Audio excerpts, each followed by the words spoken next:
ምዕራፍ 43 ወደ ምስራቅም ወደሚመለከተው በር አመጣኝ። እነሆም የእስራኤል አምላክ ክብር ከምስራቅ መንገድ መጣ። ድምፁም እንደ ብዙ ወኖች ይተም ነበር። ከክብሩም የተነሳ ምድር ታበራ ነበር። ያየሁትም ራእይ ከተማይቱን ለማጥፋት በመጣው ጊዜ እንዳየሁት ራእይ ነበረ። ራእዩም በኮቦር ወንዝ እንዳየሁት ራእይ ነበረ። እኔም በግንባሬ ተደፋሁ።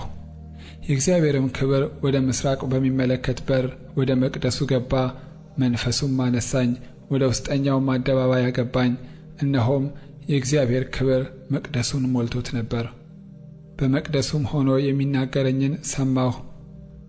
በአጠገቤም ሰው ቆሞ ነበር። እንዲህም አለኝ፣ የሰው ልጅ ሆይ በእስራኤል ልጆች መካከል ለዘላለም የምቀመጥበት የዙፋኔ ስፍራና የእግሬ ጫማ መረገጫ ይህ ነው።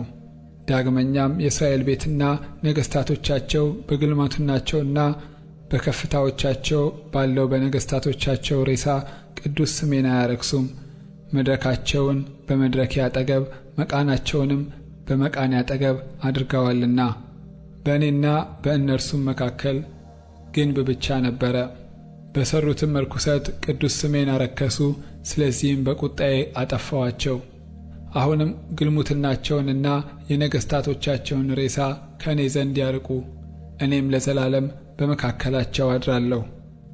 አንተም የሰው ልጅ ሆይ ከኃጢአታቸው የተነሣ ያፍሩ ዘንድ ለእስራኤል ወገን ይህን ቤት አሳያቸው። አምሳያውንም ይለኩ።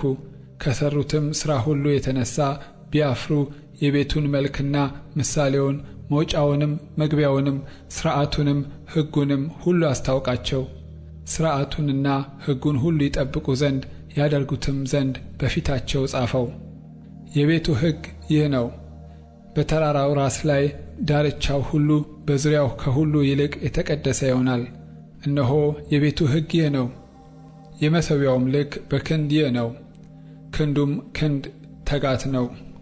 የመሠረቱም ቁመቱ 1 ክንድ ወርዱም 1 ክንድ ነው። 1 ስንዝርም ክፈፍ ዳርዳሩን በዙሪያው አለ። የመሠዊያው መሠረት እንዲሁ ነው። በመሬቱም ላይ ካለው መሠረት ጀምሮ እስከ ታችኛው እርከን ድረስ 2 ክንድ ወርዱም 1 ክንድ ነው። ከትንሹም እርከን ጀምሮ እስከ ትልቁ እርከን ድረስ 4 ክንድ ወርዱም 1 ክንድ ነው።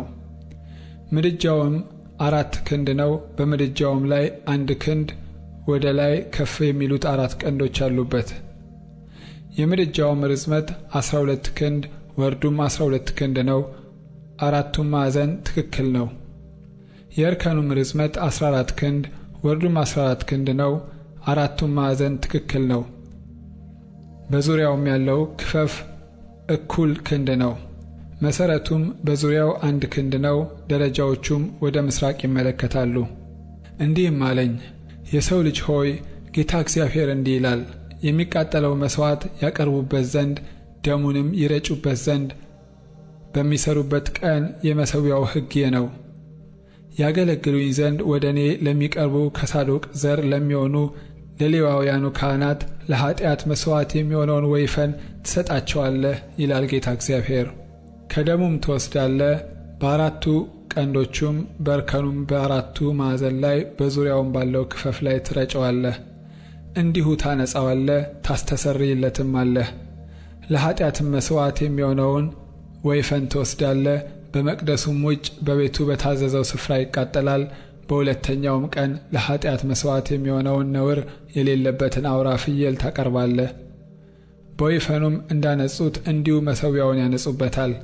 ማንጻቱንም ከፈጸምክ በኋላ ነውር የሌለበትን ወይፈን ከመንጋውም የወጣውን ነውር የሌለበትን አውራ በግ ታቀርባለህ። በእግዚአብሔርም ፊት ታቀርባቸዋለህ። ካህናቱም ጨው ይጨምሩባቸዋል፣ የሚቃጠለውንም መሥዋዕት አድርገው ለእግዚአብሔር ያቀርቧቸዋል።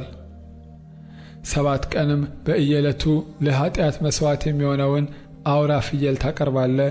ነውርም የሌለባቸውን 1 ወይፈን ከመንጋው የወጣውን 1 አውራ በግ ያቀርባሉ። 7 ቀን ለመሠዊያው ያስተሰርያሉ፣ ያነጹትማል፣ እንዲሁም ይቀድሱታል። ቀኖቹንም በፈጸሙ ጊዜ በ8ኛው ቀን ከዚያም በኋላ ካህናቱ የሚቃጠለውን መሥዋዕታችሁን የደህንነትንም መሥዋዕታችሁን በመሠዊያው ላይ ያደርጋሉ፣ እኔም እቀበላቸዋለሁ ይላል ጌታ እግዚአብሔር።